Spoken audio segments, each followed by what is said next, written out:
4 दिन की चांदनी फिर अंधेरी रात। ये कहावत सच साबित हो गई मायावती के भतीजे आकाश आनंद के साथ, जिसके आनंद लेने के दिन ठीक से शुरू भी नहीं हुए थे। राजनीति के पंखों को फैलाने की कोशिश ही कर रहे थे कि तब तक मायावती ने उनको पंखों को ही कतर दिया और कह दिया कि तुम बच्चे हो, अभी घर बैठो, राजनीति में जब परिपक्व हो जाओ तो फिर आना मेरे पास, बना देंगे फिर से उत्तराधिकारी, फिलहाल कुर्सी खाली करो। दरअसल मायावती ने मंगलवार को भतीजे आकाश आनंद को उनके पद से हटा दिया है। ये खबर कई लोगों को पता चल गई, लेकिन क्या किसी को ये पता चल पाया कि आखिर उन्हें हटाया किस वजह से गया था। चुनावी माहौल के बीच इतने बड़े नेता को पद से हटाना कोई मामूली बात नहीं है। मतलब साफ है कि मायावती जरूर कुछ बड़ा करने वाली है, लेकिन क्या? तो इस खबर में हम आपको बारीकी से हर बात बताएंगे जो आपको जानना बेहद जरूरी है, और ये भी कि आखिर मायावती ने यह फैसला क्यों लिया। मायावती की कानून व्यवस्था के बारे में दुनिया जानती है। गलती करने वालों को वो कभी माफ नहीं करती, फिर चाहे वो अपना हो या फिर पराया। अगर गलत है तो कार्रवाई होना तय है, और ऐसा ही हुआ आकाश आनंद के साथ।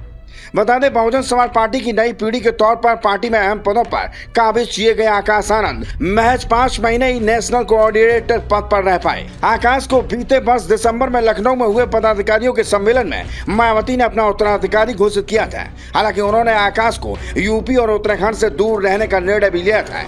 इसके बावजूद लोकसभा चुनाव आने पर आकाश आनंद ने बसपा की जनसभाओं की शुरुआत नगीना से शुरू कर दी। जानकारों की माने तो इस जनसभा में उन्होंने आजाद समाज पार्टी के अध्यक्ष एवं नगीना के प्रत्याशी चंद्रशेखर आजाद और रावण पर सीधा हमला बोला, जो बसपा नेतृत्व को बिल्कुल भी रास नहीं आया। आकाश के इस रुख का सियासी फायदा चंद्रशेखर को मिलने की संभावना जताई जाने लगी। इसके बाद उन्होंने सीतापुर में दिए अपने भड़काऊ भाषण से पार्टी नेतृत्व को नाराज करने में कोई कसर बाकी नहीं रखी। दरअसल उनके भाषण की वजह से बसपा के जिला अध्यक्ष विकास राजवंशी, लखीमपुर के प्रत्याशी अंशे काला, दोनहारा के प्रत्याशी श्याम किशोर अवस्थी, सीतापुर के प्रत्याशी महेंद्र सिंह यादव पर भी मुकदमा हो गया। सूत्रों की माने तो बसपा सुप्रीमो ने सीतापुर के प्रकरण के बाद आकाश आनंद पर प्रचार पर रोक लगा दी थी। इसके बावजूद भी वह लगातार दिल्ली में रहकर चुनाव प्रचार कर रहे थे। उन्होंने अलीगढ़ मुस्लिम यूनिवर्सिटी के छात्रों, दिल्ली विश्वविद्यालय के शिक्षकों, विदेश में बसे बहुजन समाज के लोगों के साथ संपर्क करते हुए बसपा का प्रचार करते रहे। उन्होंने ऐसे मुद्दों को हवा दी जिससे बसपा नेतृत्व किनारा करता रहा है।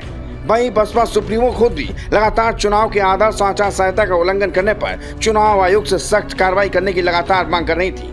ऐसे हालात में उन्होंने सबसे पहले अपना उत्तराधिकारी पर ही घास गिराकर बड़ा संदेश देने की कोशिश की है। बता दें, आकाश आनंद ने सीतापुर में जनसभा के दौरान भाजपा नेताओं की तुलना आतंकवादियों से की थी। साथ ही कुछ अपमानजनक शब्दों का भी प्रयोग किया था, और आकाश के इस भड़काऊ भाषण के बाद उनके खिलाफ मुकदमा दर्ज हो गया था।